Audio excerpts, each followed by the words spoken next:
Are you ready for a book haul? So recently, went to 2 different bookstores. I went to the Barnes & Noble and then to a used bookstore. So I got like 6 books and I figured I would share them with you. Who doesn't love a book haul? So let's get into it. I think we'll start with the used books first and then we'll get into the new ones. So the used bookstore that I went to, it had a lot of mainly paperbacks. There were some hardcovers, but it was a lot of paperback books. And they had like the giantest romance section. It was huge. There's also a really giant Star Trek and Star Wars selection, but I was more looking for horror this time around. And then recently, whenever I go to the thrift store, or if I bump into this author, I've been slowly grabbing all of Whitley Strieber's books. I don't know why I've been doing this. Whitley Strieber, I don't know how to pronounce this name. It might be Strieber. I've heard it said both ways. So this is called Beyond 2012, The Omega Point. I think I've found like 5 or 6 of his books now at thrift shops and at used bookstores. I just keep picking them up. And I've only read his nonfiction books about alien abduction and whatnot. All the fiction ones I've picked up, I suck and I haven't read any of them. But I think the first one I will read when I read one of them finally is going to be Cat Magic. But this book, let's get into it. Let me tell you what it's about. Alright, story time was sent. There's going to be a bunch of that today. Let's do it. The year 2012 came and went. The world prepared itself for impending disaster. And nothing happened. Or so it seemed. But by 2020, energy from a supernova is disrupting the sun. Solar storms ravage the globe, and comets and asteroids threaten to end life on Earth.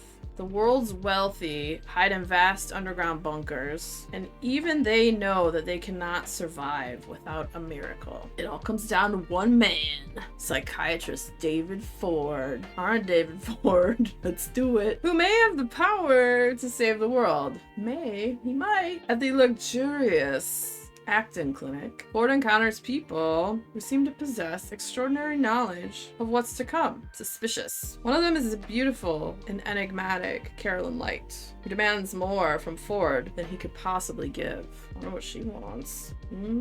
Another is the cunning ex-CIA operative Mark Graham, a skilled killer with questionable loyalties. Well, you know, aren't they all? Just saying. December 21st, 2012 was not the end. The end is the Omega Point, where time stops. Dun dun dun! And that is Beyond 2012, The Omega Point, with Whitley Strieber. We're gonna go Strieber. I don't know. Maybe that's how you say it. And then the next one I got from the used bookstore was Robert McCammon's Blue World. This is a bunch of short stories. I've actually never read this author, but I've seen a lot of people talk about him here on Instagram and HorrorTube, and I thought it would be kind of cool, and the story sounded pretty interesting, so I picked this one up. We'll give you a little taste, an amuse-bouche. In a church on the edge of San Francisco's red light district, beautiful porn star weeps for her murdered friend. That night, an innocent young priest rises from his bed, lured into a dizzying realm of lust and violence, where salvation lies, far beyond the easy grasp of hell. And then their sides join horror master Robert R. McCammon on a breathtaking journey of imagination. We will travel across a tortured land and peer into windows of lives that might be our own. In these stories, we might even see the end of the world.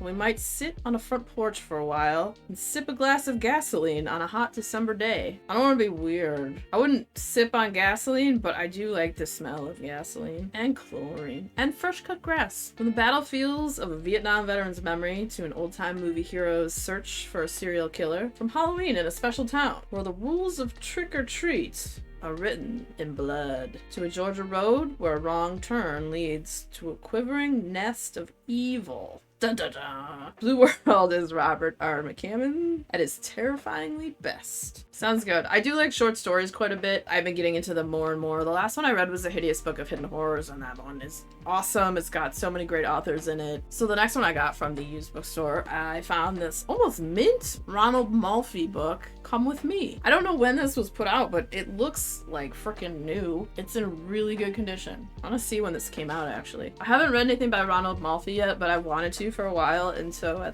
saw this at the used bookstore and grabbed it. A lot of times if there's authors that I've been hearing about a lot, whether it's on YouTube or Instagram, I usually will just pick up a book by the author, especially at a used bookstore. So, oh, this is 2021. This is new. Well, not super new. In recent times. I don't know anything about this. I just grabbed it because I want to do sometimes. Aaron Deckard's life changes one December morning when his wife Allison is killed. Haunted by her absence and her ghost, Aaron goes through her belongings where he finds a receipt for a motel room in another part of the country. Piloted by grief and an increasing sense of curiosity, Aaron embarks on a journey to discover what Allison had been doing in the weeks prior to her death. Aaron is unprepared to discover the dark secrets that Allison kept, the death and horror that make up the tapestry of her hidden life. And with each dark secret revealed, Aaron becomes more and more consumed by his obsession to learn the terrifying truth about the woman who had been his wife, even if it puts his own life at risk. That sounds pretty good. Alright, so now we're gonna move on to the new books that I got for Barnes & Noble. First up, episode 13. This is really shiny, by Craig DeLuey. I somehow got a tear on my book.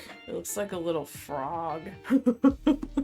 I've been seeing this book all over the place too, and it has to do with like creepy paranormal stuff, and I love creepy paranormal stuff, so I wanted to get this one. Episode 13 brings a terrifying twist to the found footage genre when a reality TV show's crew finds himself trapped in a nightmare of their own creation. Fade to Black is the newest hit ghost hunting reality TV show. I'm gonna be honest, that's a better name than half of the ghost hunting paranormal shows out there. Some of them are just super cheesy, let's be honest. Led by the husband and wife team, Matt and Claire Kirkland. It features a dedicated crew of ghost hunting experts. Episode 13 takes them to every ghost hunter's holy grail, the Paranormal Research Foundation. This crumbling, derelict mansion holds secrets and clues about bizarre experiments that took place in the 1970s. It's also undoubtedly haunted, and Matt hopes to use scientific techniques and high-tech gear to prove it. But as the horror begins to slowly reveal itself, proof of an afterlife might not be everything that Matt dreamed of. Yeah, be careful what you wish for or what you ask for, because sometimes crazy stuff happens. Alright, next up, I saw this over on Harpies in the Trees channel, and it is the book Alice by Christina Henry. I love Alice in Wonderland. Growing up, my favorite Disney movie, Alice in Wonderland. I love Lewis Carroll's books about Alice in Wonderland and Through the Looking Glass and all of those. So anytime there is a retelling, I want to read it, especially if it's horror and weird, because the story of Alice in Wonderland is so weird and just trippy and out there. It just appeals to me. You know, the weirder the better, in my opinion. So let's tell you a little bit about Alice. And there's another book after this. I think it's called like The Red Queen. I can open this book and tell you it instead of just guessing here. Let's do that. It's just Red Queen, not the Red Queen. Red Queen. In a warren of crumbling buildings and desperate people called the Old City stands a hospital with cinder block walls that echo the screams of the poor souls inside. In the hospital, there is a woman. Her hair, once blonde, hangs in tangles down her back. She doesn't remember why she's in such a terrible place. Just a tea party long ago, and long ears and blood. Then one night, a fire at the hospital gives the woman a chance to escape. She tumbles out of the hole that imprisoned her, leaving her free to uncover the truth about what happened to her all those years ago. Only something else has escaped with her, something dark, something powerful. And to find the truth, she will have to track this beast to the very heart of the old city, where the rabbit awaits for Alice. I cannot wait to read this. I think out of all the books in my book haul, this will be the first one I read because, oh, it sounds so good. It sounds so good. And I really like the cover too. Like the weird, creepy rabbit with this stupid blood in his eye. It's not stupid. So good. So this next one, I saw this on one of my favorite booktubers channels, Allison Pages, and the concept of it sounds so cool. So it is Pod, and this is from Laline Paul. It's from the viewpoint of a dolphin. Recently I'd read a book that had the viewpoint of an octopus, and I thought that was super cool. So this just sounded cool too. I don't know, I like seeing books from animal perspectives for some reason. It's very unique. Also, this cover, can we talk about this? Gorgeous. I love the colors. I love how it's all spiral. Lailene Paul returns with an immersive and transformative new novel of an ocean world, its extraordinary creatures, mysteries, and mythologies, increasingly haunted by the cruelty and ignorance of the human race. Well, we are the worst, so, you know. Proud and sensitive Ie, a spinner dolphin, has always felt like an outsider. Her partial deafness has stopped her from mastering the art of movement that unites her pod. But now that she has come of age, she must join in. Desperate to excel, E causes tragedy and in her shame exiles herself in the vast ocean beyond her home waters. Dangers everywhere, from lurking predators to strange objects clogging the water. The ocean itself seems hostile. Creatures are mutating or fleeing in search of new homes. The sound of unseen demons blocks all thought, and whole species of fish disappear into the sky above.